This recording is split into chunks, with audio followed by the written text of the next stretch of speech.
नमस्कार प्यारे मित्रों, स्वागत है आप सभी का आपके अपने YouTube चैनल प्रबोध क्लासेज पर। दोस्तों, आज की क्लास में हम बात करेंगे राधा चरण गोस्वामी जी के बारे में और राधा कृष्ण दास के बारे में। बिल्कुल हम बात कर रहे हैं आपके आधुनिक काल की। और आपको पता है कि साथियों, आधुनिक काल में हमने अब तक भारतेंदु हरिश्चंद्र को और प्रताप नारायण मिश्र को बिल्कुल डीप से पढ़ लिया। ठीक है, आज की क्लास में हम बात करेंगे राधा चरण गोस्वामी और आपके राधा कृष्ण दास। ठीक है, शुरुआत करते हैं क्लास की बिना किसी देरी के। देखो, जल्दी से पेन ले लेते हैं। पेन की तो सबसे पहले अपने को जरूरत ही पड़ती है। देखो, राधा चरण गोस्वामी, इनका जन्म कब हुआ था? 1859 ईस्वी। कहाँ हुआ था? जन्म स्थान इनका क्या है साथियों? तो वृंदावन रहा था। ठीक है, निधन की हम बात करते हैं, इनका निधन 1925 ईस्वी में हुआ था। पिता इनके कौन है? गुणमंजरी दास। इनके पिता का नाम क्या है साथियों? गुणमंजरी दास है।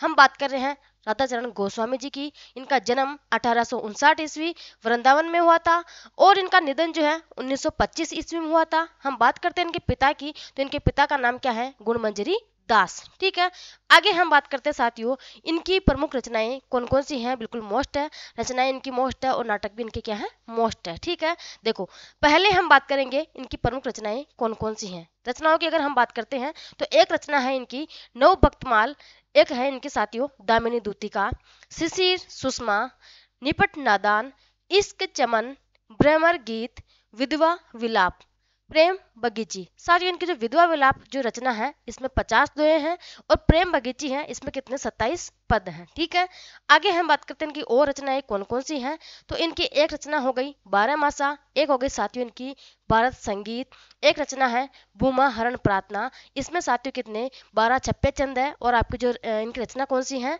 भारत संगीत। इसमें कितने पद है? आपके 19 पद हैं। ठीक है, नायिका स्त्रोत रचना, रेलवे स्त्रोत रचना और यमलोक की यात्रा, ये तीनों जो रचना है ये व्यंग्यात्मक रचना है। ठीक है, जल्दी से इनकी रचना एक बार वापस फिर से देख लो। इनकी रचनाएं कौन कौन सी हैं? नव भक्तमाल बिल्कुल वेरी वेरी मोस्ट है। कौन सी साथियों? देखो, जो मोस्ट है उनको मोस्ट लगाते हुए चलना है। नव भक्तमाल की हम बात करते हैं साथियों, बिल्कुल मोस्ट रचना है इनकी। ठीक है, दामिनी दूतिका एक हो गई, शिशिर सुषमा बिल्कुल मोस्ट रचना है। आगे चले, आगे हम बात करते हैं निपट नादान, एक रचना है इनकी। इश्क चमन एक कौन सी हो गई? भ्रमर गीत बिल्कुल मोस्ट है। एक रचना है साथियों इनकी विधवा विलाप, बिल्कुल मोस्ट है। प्रेम बगीची मोस्ट है। 12 मासा मोस्ट है। भारत संगीत, भूमा हरण प्रार्थना, नायिका स्त्रोत, रेलवे स्त्रोत और यमलोक की यात्रा, इसमें आपके भारत संगीत थोड़ी मोस्ट है, रेलवे स्त्रोत और नायिका स्त्रोत साथियों थोड़ी थोड़ी मोस्ट है। ठीक है, आगे हम बात करते हैं इनके प्रमुख नाटक कौन कौन से हैं। नाटक को तो साथियों आप वेरी मोस्ट लगा ही लेना, क्योंकि इनके नाटक जो है बिल्कुल बहुत ही ज्यादा महत्वपूर्ण है। यहाँ से आपका प्रश्न बनता है। देखो, सबसे पहले इनका नाटक कौन सा है? सुदामा नाटक। इसका प्रकाशन वर्ष कितना है? 1884 ईस्वी। तन मन धन गोसाई जी के अर्पण, बिल्कुल वेरी वेरी मोस्ट नाटक है साथियों। तन मन धन जो है गोसाई जी के अर्पण, है ना। एक इनका नाटक है बूढ़े मुंह मुहा से लोग देखे तमाशे। कौन सा है? कि बूढ़े मुंह मुहा से लोग देखे तमाशे। एक कौन सा है? सती चंद्रावली। सती चंद्रावली नाटक भी किसका साथियों? राधा चरण गोस्वामी जी का है ना। आगे हम बात करते हैं, एक नाटक इनका कौन सा है? भंग तरंग, है ना। भंग तरंग हो गया। इसका प्रकाशन वर्ष कितना है? 1892 ईस्वी। अमर सिंह राठौड़, इसका प्रकाशन वर्ष कितना है? 1895 ईस्वी। और एक है श्री दामा, जिसका प्रकाशन वर्ष कितना है? 1904 ईस्वी, है ना। बिल्कुल श्री दामा साथियों, ये भी इनका मोस्ट इंपोर्टेंट नाटक है। कौन कौन से साथियों इनके मोस्ट इंपोर्टेंट नाटक हो गए? देखो, इनका नाटक एक भी ऐसा नहीं है जो कि महत्वपूर्ण नहीं है। देखो, सुदामा नाटक, इसका प्रकाशन वर्ष 1884 ईस्वी। तन मन धन गोसाई जी के अर्पण, और जो है और कौन सा? बूढ़े मुंह मुहा से लोग देखे तमाशे। ये चार तो साथियों वेरी वेरी मोस्ट लगा ही लेना। ठीक है, ये चारों तो। एक है सती चंद्रावली, एक नाटक इनका कौन सा है? भंग तरंग, जिसका प्रकाशन वर्ष है 1892 और सती चंद्रावली का प्रकाशन वर्ष कितना है? 1890। अमर सिंह राठौड़, इसका प्रकाशन वर्ष कितना है? 1895 ईस्वी। और साथियों एक नाटक कौन सा है? श्री दामा, बिल्कुल ये भी वेरी वेरी मोस्ट है। इसका प्रकाशन वर्ष कितना है? 1904 ईस्वी, है ना। आगे हम बात करते हैं, देखो इनके नाटक के बारे में थोड़ी सी हम विशेषता के संबंध बात कर लेते हैं। जो इनका नाटक है तन मन धन गोसाई जी के अर्पण, इसका प्रकाशन वर्ष कितना है साथियों? 1886 ईस्वी है। और इसकी श्रेणी कौन सी है? श्रेणी की हम बात करते हैं, इसकी श्रेणी कौन सी है तो प्रसन्न श्रेणी है, दोनों ही आपको यहाँ पे याद रखना है। आगे हम बात करते हैं बूढ़े मुंह मुहा से लोग देखे तमाशे, इनका नाटक है ये साथियों। इसका प्रकाशन वर्ष कितना है 1886 ईस्वी, और इसकी भी श्रेणी कौन सी है तो प्रसन्न श्रेणी का ये नाटक है ना।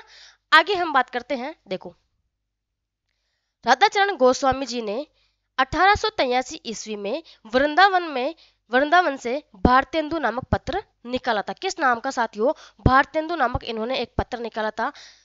ये कौन सा पत्र जो था साथियों, ये कौन सा, ये मासिक पत्र था। कैसा, ये मासिक पत्र था। आपको दिख रहा होगा, हो सकता है इस हाईलाइटर को मिटा देती हूँ, यहाँ से आपको दिखेगा नहीं, यहाँ पे येलो कर देते हैं है ना, ताकि आपको अच्छे से दिख जाए। देखो जो आपके राधाचरण गोस्वामी जी हैं, इन्होंने 1883 ईस्वी में वृंदावन से भारतेंदु नामक एक पत्र निकाला था, और ये जो पत्र था साथियों कैसा था, मासिक पत्र था, है ना। बिल्कुल मोस्ट है ये फैक्ट, आपको यहाँ पे भी याद रखना है। आगे हम बात करते हैं साथियों, अगले कवि आते हैं आपके कौन से, राधा कृष्ण दास, है ना। इनकी बात करते हैं हम। देखो राधा कृष्ण दास की हम बात करते हैं, इनका जन्म 1865 ईस्वी में हुआ था, और इनका निधन 1907 ईस्वी में हुआ था। जन्म इनका 1865 और निधन इनका 1907 ईस्वी में। पिता इनके कौन है, कल्याण दास, है ना, और माता कौन है, गंगा बीबी। बिल्कुल साथियों याद रखना है, इनके पिता का नाम कल्याण दास है और माता इनकी गंगा बीबी है। जन्म इनका 1865 में, निधन 1907 में। आगे चले, देखो आगे हम बात करते हैं इनके बारे में, प्रमुख विशेषता है, थोड़े मोस्ट है ये भी, बिल्कुल प्रश्न बनता है यहाँ से भी। देखो राधा कृष्ण दास भारतेंदु हरिश्चंद्र के फुफेरे भाई थे। फुफेरे भाई समझ गए होंगे आप कि जो आपके राधा कृष्ण दास थे, ये भारतेंदु हरिश्चंद्र के फुफेरे भाई थे, है ना, ध्यान रखना है। एक और विशेषता है कि यह नागरिक प्रचारणी सभा काशी के प्रथम अध्यक्ष भी रहे थे। बिल्कुल मोस्ट है साथियों कि नागरिक प्रचारणी सभा काशी के प्रथम अध्यक्ष कौन थे तो राधा कृष्ण दास थे, है ना, याद रखना है आपको। आगे हम बात करते हैं, राधा कृष्ण दास ने नागरिक प्रचारणी पत्रिका के 11वें अंक का 1906 में संपादन करवाया था। अगर हम यहाँ बात करते हैं तो साथियों देखो राधा कृष्ण दास ने नागरिक प्रचारणी पत्रिका के 11वें अंक का संपादन करवाया था, और कब करवाया था 1906 ईस्वी में, है ना। आपको डेट भी याद रखनी है, सॉरी आपको सन भी याद रखना है, कब आपके 1906 ईस्वी में। आगे बात करें, तीनों फैक्ट यहाँ पे मोस्ट है। आगे हम बात करते हैं, देखो प्रमुख रचनाएं इनकी कौन कौन सी हैं। हिंदी के सामयिक पत्रों का इतिहास 1894 ईस्वी। अगर हम इसकी बात करते हैं तो यह नागरिक प्रचारणी सभा काशी से प्रथम रचना है। देखो इनकी एक रचना है, बिल्कुल महत्वपूर्ण है साथियों, ये हिंदी के सामयिक पत्रों का इतिहास, है ना, ये इनकी रचना है। आप ऐसे मत समझना कि कुछ जो है विशेषता दी हुई है, ये इनकी रचना है। पहली कौन सी, हिंदी के सामयिक पत्रों का इतिहास। इसका प्रकाशन वर्ष कितना है 1894 ईस्वी है। यह नागरिक प्रचारणी सभा काशी से प्रकाशित प्रथम रचना है। ध्यान रखना है, इनकी प्रथम रचना कौन सी है, नागरिक प्रचारणी सभा से प्रकाशित हुई थी, वो है हिंदी के सामयिक पत्रों का इतिहास। आगे हम बात करते हैं, इनकी समस्त रचनाओं का प्रकाशन राधा कृष्ण दास ग्रंथावली नाम से 4 भागों में हुआ था। किस नाम से, राधा कृष्ण दास ग्रंथावली नाम से 4 भागों में हुआ था, है ना। जो राधा कृष्ण दास ग्रंथावली है, इसके संपादक कौन है तो श्याम सुंदर दास है। ये हमने हिंदी साहित्य इतिहास की शुरुआत की थी, तब भी हमने वहां पे भी पढ़ा था, ठीक है। इसके संपादक कौन है तो श्याम सुंदर दास है। इनकी एक रचना और है जो कि वेरी वेरी मोस्ट है साथियों, मैकडोनल्ड पुष्पांजलि एवं जुबिली। इसको मोस्ट लगा लेना, वेरी वेरी मोस्ट है ये, मैकडोनल्ड पुष्पांजलि एवं जुबिली। राजभक्ति से संबंधित रचना है। यह भक्ति एवं श्रृंगार के साथ साथ समकालीन राजनीतिक चेतना भी है, ठीक है। आगे हम बात करते हैं इनकी प्रमुख रचनाएं और कौन कौन सी हैं। देखो सबसे पहले हम बात करते हैं इनकी रचना है भारत 12 मासा। बिल्कुल वेरी वेरी मोस्ट है, कौन सी, भारत 12 मासा। एक रचना है इनकी देश दशा। एक हो गई इनकी विजयनी विलाप। अब आप मुझे कमेंट करके बताएंगे कि विजयनी विजय वैजयंती रचना किसकी थी, है ना। देखो ये इनकी रचना कौन सी है, विजयनी विलाप। एक रचना है इनकी विसर्जन। एक रचना और है इनके साथियों कौन सी, विनय। एक हो गई इनकी राष्ट्रीयता, राम जानकी। आगे हम बात करते हैं जुबिली, है ना, जुबली। जुबली हो गई, मैकडोनल्ड पुष्पांजलि हो गई, पृथ्वीराज प्रयाण हो गई, 56 की विदाई हो गई, नए वर्ष की बधाई। नए वर्ष की बधाई हो गई, प्रताप विसर्जन हो गई और सुनीति हो गई। ये क्या है साथियों, इनकी प्रमुख रचनाएं हैं। कौन कौन सी, जल्दी से वापस रिपीट कर लो। भारत 12 मासा इनकी मोस्ट रचना है, देश दशा मोस्ट है, विसर्जन बिल्कुल मोस्ट है, विजयनी विलाप है ना, एक कौन सी है, विजयनी विलाप हो गई, विनय हो गई, राष्ट्रीयता हो गई, राम जानकी हो गई, जुबली और मैकडोनल्ड पुष्पांजलि दोनों ही रचना इनकी मोस्ट है।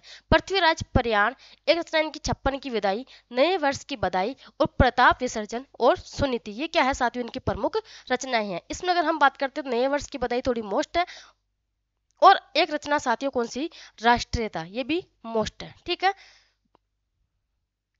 अब आगे हम बात करते हैं, देखो इनके प्रमुख नाटक कौन कौन से हैं। नाटक की हम बात करते हैं, इनके प्रमुख नाटक कौन कौन से हैं, तो यहाँ हम सबसे पहले बात करते हैं, इनका नाटक है दुखिनी बाला, वेरी वेरी मोस्ट है दुखिनी बाला। इसका प्रकाशन वर्ष कितना है, 1880 ईस्वी है ना। एक नाटक है इनका पद्मावती, जिसका प्रकाशन वर्ष कितना है, 1882 ईस्वी। साथियों इसका दूसरा नाम मेवाड़ कुल कमलिनी भी है, किसका, जो पद्मावती नाटक है जिसका प्रकाशन वर्ष 1882 ईस्वी है, इसका दूसरा नाम क्या है, मेवाड़ कुल कमलिनी। ठीक है, ये भी आपको ध्यान रखना है। आगे हम बात करते हैं, इनका एक नाटक है धर्मालाप है ना, धर्मालाप नाटक इनका प्रकाशन वर्ष 1885 ईस्वी है। एक नाटक इनका कौन सा है, महाराणा प्रताप हो गया। एक जो साथियों इनका उपन्यास है, और इसको तो वेरी वेरी मोस्ट लगा लेना, निस्सहाय हिंदू, इसका प्रकाशन वर्ष कितना है, 1890 ईस्वी, बिल्कुल वेरी वेरी मोस्ट है, काफी बार एग्जाम में पूछा गया था। साथियों अगर आपका प्रश्न आएगा एग्जाम में, तो यहाँ से आपके नाटक और उपन्यास और रचना, यहाँ से संबंधित ज्यादा प्रश्न आपके यहाँ से आएंगे। अगर आपका विशेषता वाला प्रश्न बनता है, तो आपके आधुनिक काल की विशेषता या फिर कभी कभार कुछ कवियों की विशेषता आपके यहाँ से बन जाता है। ठीक है, आगे हम बात करते हैं, देखो हम बात करते हैं इनके नाटक की कुछ विशेषता है। देखो महाराणा प्रताप जो नाटक है, इसकी विशेषता की अगर हम बात करते हैं, तो इसका प्रकाशन वर्ष कितना है, 1897 ईस्वी है, और राजस्थान केसरी है ना, केसरी में ये क्या होता, प्रकाशित हुआ था। आगे हम बात करते हैं, डॉक्टर नगेंद्र ने भारतेंदु युग का एकमात्र ऐतिहासिक नाटक इसको माना था, किसने, भारतेंदु युग का है ना, डॉक्टर नगेंद्र ने माना था। आगे हम बात करते हैं, राधा कृष्ण दास ने, इन्होंने भारतेंदु हरिश्चंद्र के अधूरे नाटक सत्य प्रताप को पूरा किया था, किसने, राधा कृष्ण दास ने है ना। आगे हम बात करते हैं साथियों, आपके जो अगले कवि आते हैं, लाला श्रीनिवास दास, बहुत ही बड़े कवि हैं, और इनको जो हम कल की क्लास में पढ़ेंगे, क्योंकि साथियों एक ही दिन में ज़्यादा नहीं पढ़ना चाहिए है ना, ऐसा मेरा मानना है कि आपको एक ही दिन में जितना हो सके उतना धीरे धीरे कंटेंट कम पढ़ो लेकिन अच्छा पढ़ो है ना। तो आपको क्या करना है, कल की क्लास में हम पढ़ेंगे आपके लाला श्रीनिवास दास को। तो आज की क्लास अपनी यहीं तक समाप्त होती है, और जितना हो सके सेशन अगर पसंद आए तो साथियों वीडियो को शेयर करना और लाइक करना, चैनल को सब्सक्राइब करना ना भूलना। ठीक है, धन्यवाद।